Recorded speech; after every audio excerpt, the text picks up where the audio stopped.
दोस्तों, उस रोज गांव में देर रात गहरा छाया अंधेरा और चारों तरफ पसरा सन्नाटा एक अलग ही अजीब माहौल बयां कर रहा था।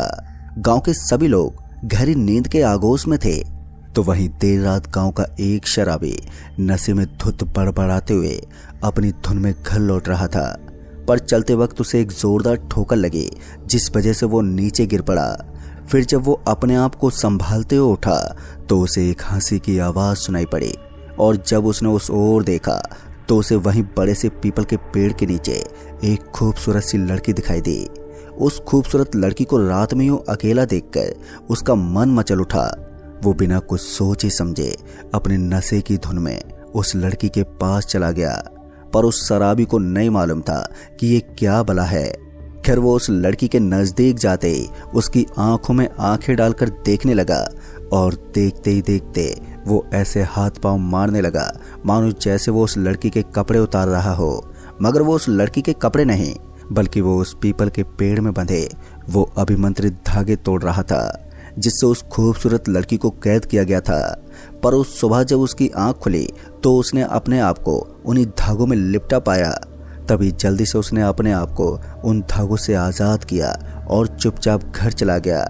पर उसे क्या मालूम था कि उसने नशे की धुन में पूरे गांव को मुसीबत में डाल दिया है, क्योंकि उसी दिन से देर रात गांव में घरों के दरवाजे पर रोने की आवाजें आने लगी और लोग रहस्यमय मौत का शिकार होने लगे, जिस वजह से गांव में दहशत मच गई।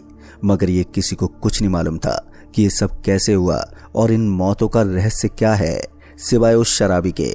फिर जब बात का खुलासा हुआ तो गांव वालों के पैरों तले जमीन ही खिसक गई। आखिर दोस्तों, क्या है पूरी सच्ची घटना, ये जानने के लिए बने रहिए इस वीडियो के अंत तक। दोस्तों, ये घटना है राजस्थान के जिला झालावाड़ में पड़ने वाले एक छोटे से गांव पिलखुआ की, जहां से देर रात एक बस गुजर रही थी। उसी बस में सफर कर रहे थे अजय शर्मा। उनके साथ उस बस में और भी कई यात्री थे। पर जब बस पिलखुआ पहुंची तो पता नहीं अचानक ही बस को क्या हुआ कि बस ने हल्के झटके लेने शुरू कर दिए, और झटके खाते हुए बस अपने आप ही रुक गई। बस को अपने आप ही रुकता देख अजय शर्मा को हैरानी हुई, और बस की खिड़की से बाहर झांक कर देखा तो बस गांव के एक स्टॉप पर रुकी हुई थी, पर उन्हें वहां कोई भी नजर नहीं आ रहा था। वो थोड़े सोच में पड़ गए कि यहाँ तो कोई सवारी भी नहीं है, तो फिर बस रुकी क्यों है। ये सोचते हुए उन्होंने अपनी नजरें दूर तक दौड़ाई तो उन्हें उस गांव में सिवाय वीरानियत के कुछ भी दिखाई नहीं पड़ रहा था। ना तो कोई रहवासी और ना तो गांव में कोई दिया जलता हुआ दिखाई पड़ा, जिससे वो समझ गए कि ये गांव वीरान पड़ा है। पर उन्हें इस गांव के राज के बारे में कुछ भी नहीं मालूम था, सिवाय बस ड्राइवर, कंडक्टर और बस में बैठे उन यात्रियों के। फिर जब अजय शर्मा ने अपनी निगाहें बस में घुमाई तो उन्होंने पाया कि बस ड्राइवर बस के अंदर किसी चीज़ का छिड़काव कर रहा है, और बस के सभी यात्री खामोश हैं। सबको यूं खामोश देखकर अजय शर्मा ने चुप्पी तोड़ते हुए कहा, अरे ड्राइवर साहब, क्या हुआ? बस ऐसे अचानक ही क्यों बंद पड़ गई, और सभी लोग ऐसे शांत क्यों हैं?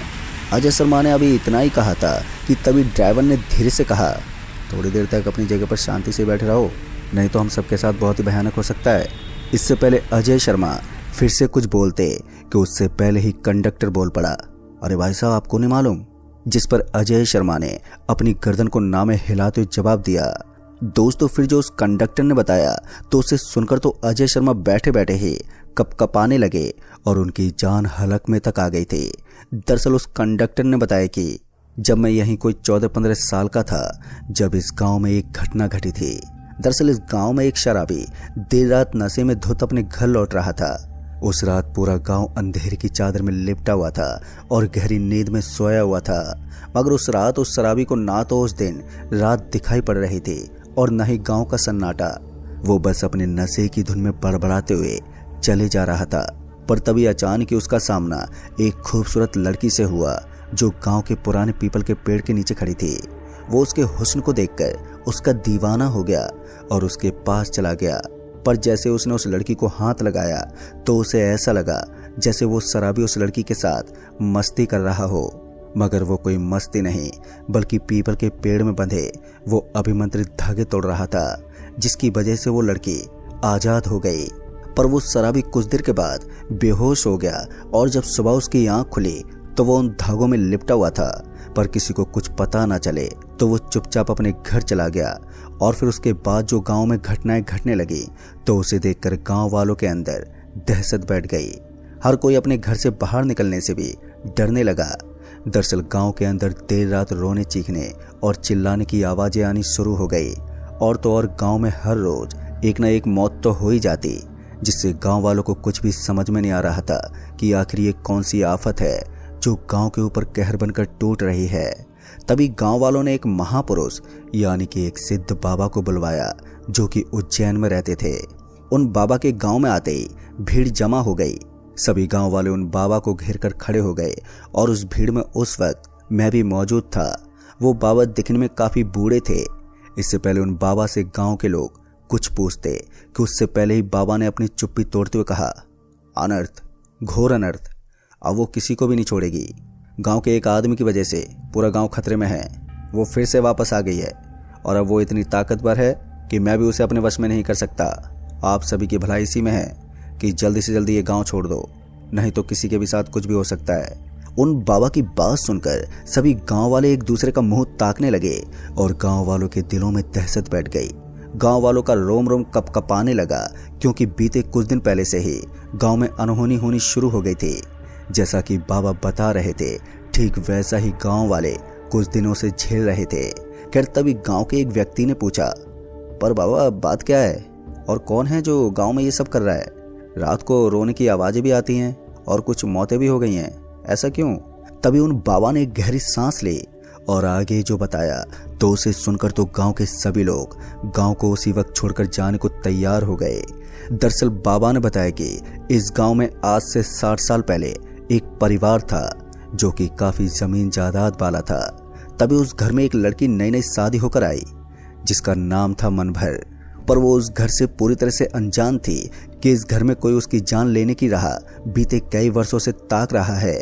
घर उसके शादी के कुछ दिन तो ठीक ठाक बीते, पर एक रात जब वो घर में अपने पति के साथ सो रही थी कि इसी बीच उसकी आंख एक तेज चीख सुनकर खुल गई।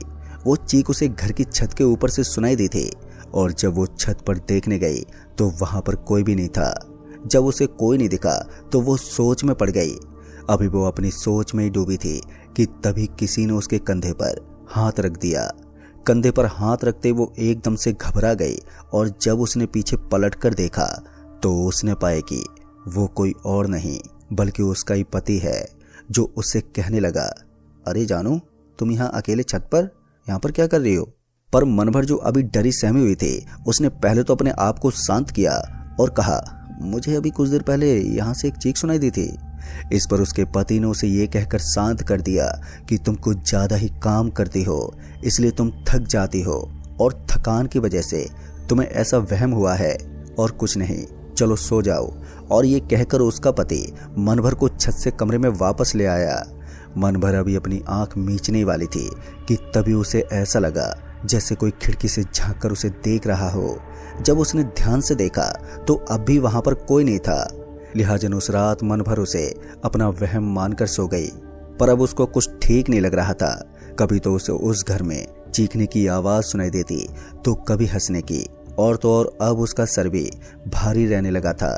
पर इस बात पर घर के किसी भी सदस्य ने गौर नहीं किया था कि आखिर मनभर के साथ हो क्या रहा है। फिर ऐसे ही एक रात मनभर अपने कमरे में पति के साथ सो रही थी कि उसकी आंख फिर से किसी के रोने से खुल गई और जब उसने उठकर देखा तो वो रोने की आवाज उस घर के मेन दरवाजे से आ रही थी। पहले तो मनभर की हिम्मत नहीं हो रही थी उस दरवाजे को खोलने की, लेकिन उसने कैसे भी करके हिम्मत जुटाकर उस दरवाजे को खोला और जैसे वो दरवाजा खुला तो मनभर एक बुरी चीख के साथ नीचे गिर पड़ी। मनभर की चीख सुनकर घर के सभी लोग एकदम से बाहर आ गए और मनभर को बेहोश होता हुआ देखकर सभी घबरा गए। फिर जब कुछ देर के बाद मनभर होश में आई तो उसने डरते हुए बताया कि एक लड़की दरवाजे पर बैठी हुई थी और उसका मुंह खून से सना हुआ था। फिर पता नहीं मुझे क्या हुआ कि मैं बेहोश हो गई। मनभर की बात सुनकर सभी लोग घबरा गए और अब ये एक चिंता का विषय बन गया था। तभी वहीं पर खड़ी मनभर की ददिया सास ने अपनी चुप्पी तोड़ते हुए कहा कि वो आ गई है, और ये बोलकर मनभर के पति को उज्जैन जाने को कहा, जहां पर एक सिद्ध बाबा शमशान में रहते थे और वो बाबा कोई और नहीं बल्कि मैं ही था। ये सुनकर हम सभी गांव वाले दंग रह गए और उन बाबा की कही गई बातें ऐसे सुन रहे थे मानो वो कोई पुराने जमाने की कहानी सुना रहे हों। तभी बाबा ने गांव वालों को आगे बताते हुए कहा कि जब मैंने उस घर में अपना पहला कदम रखा तो मैं समझ गया था कि इस घर को किसी की बुरी नज़र लगी है, और जब मैंने अपना ध्यान लगाकर देखा तो मैंने पाया कि उस घर की ही एक लड़की थी जो कोई और नहीं बल्कि मनभर के पति के बड़े पापा की बेटी थी, जिसका नाम था पूनम, जो तंत्र साधना करती थी और वो एक मसान को पूजा करती थी। पर पूनम को उस मसान से बहुत सारी शक्तियां हासिल करनी थी, जिसके बदले में उस मसान ने इस घर की पहली बहू की बलि लेने के लिए कहा, और जब वो बलि दे देती तो वो बहुत ही ज्यादा शक्तिशाली हो जाती। तभी मैंने उस घर की जो दादी थी उनसे पूरी जानकारी ली और फिर अगले ही दिन शमशान में एक पूजा करने को कहा। उस पूजा में एक बकरे की बलि और पूजा की सामग्री लाई गई। फिर जब सभी चीजों का इंतजाम हो गया तो मैं पूजा करने के लिए मनभर के पति के साथ गांव के चौराहे पर पहुंच गया, जहां पर एक पीपल का बड़ा सा पुराना पेड़ खड़ा था। तभी मैंने मनभर के पति को एक अभिमंत्रित माला दी जो सिर्फ एक बार ही उसको बचा सकती थी, और उसके बाद मनभर के पति को उस डायनी यानी कि पूनम को लेने भेज दिया। पर उसे पूनम कहीं नहीं मिली। वो ढूंढते अपने घर पहुंचा तो मनभर अपने पति को देखकर अजीब तरह से हंसने लगी। पर मनभर का पति समझ गया कि ये मनभर नहीं बल्कि पूनम है, जो कि मनभर की बलि देना चाहती है। पर जैसे उसके पति ने मेरी दी हुई अभिमंत्रित माला उसके सामने कर दी तो उसे देखते ही वो चीखने लगी।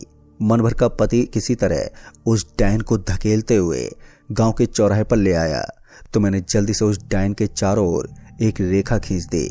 मैंने तुरंत ही अपनी पूजा आरंभ की और मनभर के पति को बकरे का सर कलम करने का इशारा किया। मेरे इशारा करते उसने बकरे का सर कलम कर दिया, और बकरे का सर कलम करते ही वो डायन छटपटाने लगी और कुछ देर में उसने दम तोड़ दिया। तभी मैंने तुरंत ही उसकी आत्मा को कैद कर लिया और वहीं चौराहे के पुराने पीपल के पेड़ से अभिमंत्रित धागों से बांध दिया। फिर उसके बाद मनभर का पति अपने परिवार के साथ इस गांव को हमेशा के लिए छोड़कर कहीं दूर जा बसा।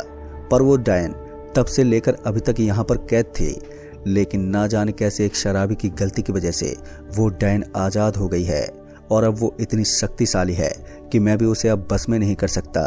अच्छा होगा कि आप सभी लोग ये गांव हमेशा के लिए त्याग दें। बाबा के जाने के बाद हम गांव वाले कुछ दिन तक गांव में रहे, पर वो मौतों का सिलसिला ऐसे ही चलता रहा, और जब सभी गांव वाले परेशान हो गए तो गांव वालों ने धीरे धीरे करके पलायन करना शुरू कर दिया, और धीरे धीरे ये गांव हमेशा के लिए वीरान हो गया।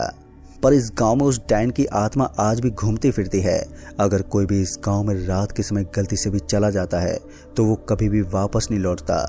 दोस्तों, उस कंडक्टर की बात सुनकर अजय शर्मा का शरीर पसीने से लथपथ हो गया और ड्राइवर के कहे मुताबिक चुपचाप से वो सीट पर ही बैठे रहे। तभी अचानक की बस अपने आप ही स्टार्ट हो गई और बस वहां से रवाना हो गई।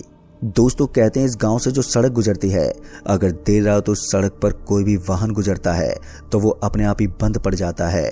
अगर गलती से कोई भी इंसान अपने वाहन से नीचे उतर जाता है तो वो डायन उसे मार देती है। तो दोस्तों, इस कहानी में बस इतना ही। कहानी आपको पसंद आई हो तो वीडियो को लाइक शेयर कमेंट जरूर कर दें, और साथ ही अगर आप चैनल पर नए हैं तो चैनल को भी सब्सक्राइब जरूर कर दें। जल्द ही मिलूंगा ऐसी एक और सच्ची खौफनाक कहानी के साथ। तब तक के लिए बाय एंड टेक केयर।